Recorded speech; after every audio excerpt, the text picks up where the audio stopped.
We're here on the floor at New York Comic Con at the Archie booth, and right now we're here with Chip Zdarsky, the writer of Jughead. Sir, I have a very serious question for you. How heavy is the head that writes the head that wears the crown? It's felt light. It's felt light. Yeah, I feel no sense of responsibility for anything, so I'm good. I'm good. So do you feel any pressure writing for one of the most, beloved imprints in comics and one of the most fan-favorite characters in all of comics? I wasn't until you framed it like that. Wow. I'm sorry. No, and partly it's because I'm still telling myself it's not real, even though I'm here in a Jughead shirt with a Jughead sticker and a Jughead crown. And also because the difference between this and Howard the Duck is Howard was kind of defined by one creator, and that's it. So there is a lot of stress in taking that over because you'll always be compared to that one person. Right. With Jughead, it's such a long history with so many different creators that it just kind of felt like you're joining a family. I was like, all right, now you're the new cousin. Come on in and write the character for a blip in our history, and then somebody better will take over after you. I can't ruin the characters. Right. Because there's people over top of me that will stop that from happening. And also, I think I know the characters well enough that I'm not going to do anything outlandish, which will get people angry, Right. So I'm not going to destroy them. I'll be here for a little while. Somebody better will come in after me and sweep up my remains. Well, that's cool that you're ready to keep up with the legacy of Jughead, but was there anything that you and Erica Henderson were trying to really update about the character?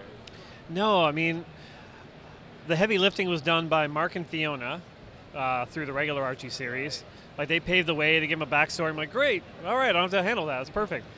And the other heavy lifting is Erica, because she's young, she's updating their fashions, technology, all that stuff that I don't understand, frankly, as a 39-year-old man.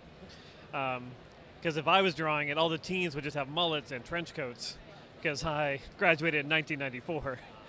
But Erica's putting Betty in a romper and just making them feel like they're teens of today. She's really good at that.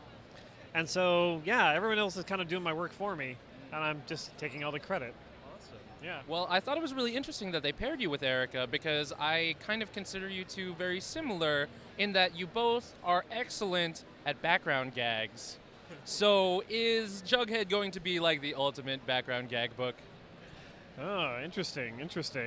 I've yet to, in the script, insert a background gag for Erica. When I work on Sex Criminals, Matt rarely does that to me. He just kind of lets me do what I need. And because Erica's doing 2 books right now, which is crazy, that's crazy. I'd imagine her time is such that she can't do too many background gags, which is unfortunate, but I'd rather have her just focus on the characters and the settings and have the book come out on time. Right. Yeah. So from one fan favorite character to another, I wanted to check in with you on how Howard is doing and if he's ready for the all-new, all-different Marvel universe. He is not. He is not happy with this Secret Wars nonsense. No. I found out about Secret Wars about 2 months after everyone else. And apparently they had to renumber it as part of a treaty when the war was over. Everything had to be renumbered. We're kind of treating the new Howard #1 as Howard issue 6. It's just continuing the story. We're one of the only books where they've kept the same creative team and kept the same path, so we're really lucky in that sense. There's not a lot affecting us with the relaunch. A little bit of issue 1, hey, this is about a duck named Howard, welcome aboard, new reader. But other than that, it's business as usual. Howard is more depressed. He feels like the universe is out to kill him, and it turns out he might be right. He might be right, yeah. So Howard has had some really interesting guest stars over the course of the few issues that you've done already. Can we expect more of the same in All New, All Different? And can you drop us a few hints at who might be dropping by? Yeah, no, the thing with the first series was I was dead set positive that Marvel was going to fire me after 2 issues. Absolutely, there's no way. So I just crammed in as many characters as I could so I could, check off, wrote Spider-Man, wrote She-Hulk, And so now that we're a bit more secure, I'm still doing the same thing. There's more cosmic stuff in this second arc, so we're going to see Silver Surfer, maybe a new Herald shows up. The new Guardians come in, which is great because it's like, oh, I get like the Thing to play with now. Thanks, Brian Michael Bendis. There's a few kind of cosmic level characters that kind of pop up, which is really fun. Ooh, I'm excited. Now I just thought of this. How about guest stars in Jughead? Obviously not from the Marvel universe, but Josie and the Pussycats maybe? I'm going to let Mark and Fiona figure that one out. I know. For now, my biggest kind of nods to classic characters and stories is we're doing fantasy sequences in the book where we reference old Jughead and Archie stories. So like the alternate universe ones like Super Teens or Agents of Riverdale, their spy thing, or Time Police from the 90s, those are actually going to be incorporated into the series. Great. We tried to figure out a way because like Mark and Fiona's done such a great job of creating the universe where it's more real this time. Like they're real teenagers hanging out with real problems.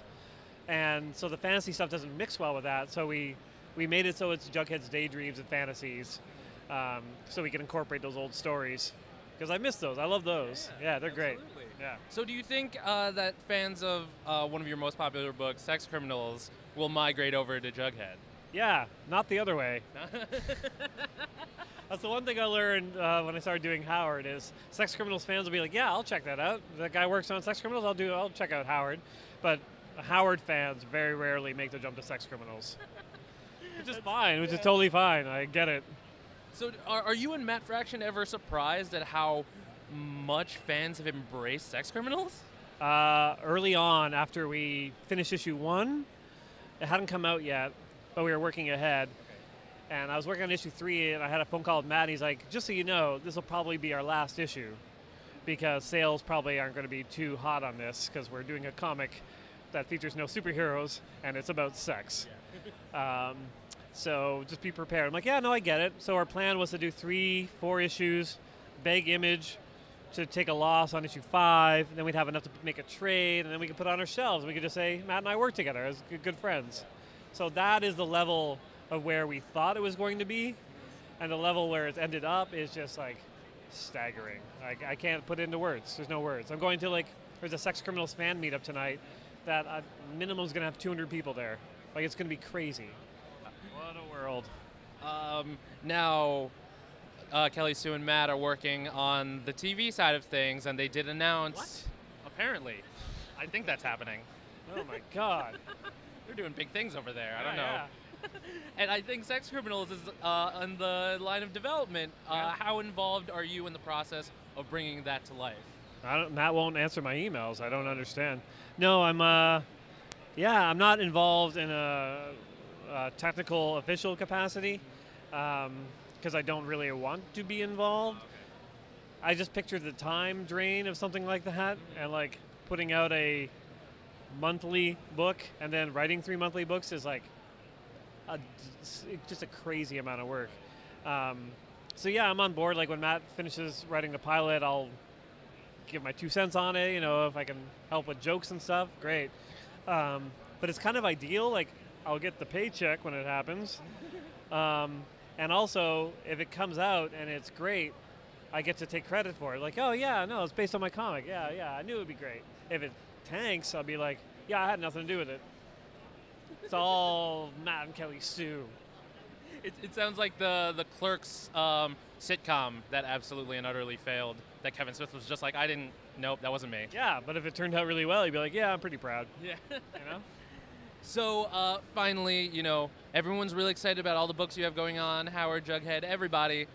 But, people want to know when the next Zdarsky Con is. Can you give us an update? Oh, my God. I almost did it this year outside Toronto's Fan Expo. But it was so hot out that day. And the Blue Jays were playing, and they're doing really well, and they're all downtown. And I was just like, I can't. I don't know, because I've sworn off convention life for next year just to work on stuff. But I know the lure of the convention will pull me in again at some point. So Zdarsky Con will... yeah, it'll hit the road at some point. Excellent, because I know everyone at every con everywhere would miss the antics of Chip Zdarsky. The antics. I'm a 40-year-old man. The lovable antics. Oh my god, I'm too old to be doing this. What's wrong with me? I'm wearing a Jughead crown. Obviously, he's doing something very right. Well, thank you so much, Chip. Yeah, that's great.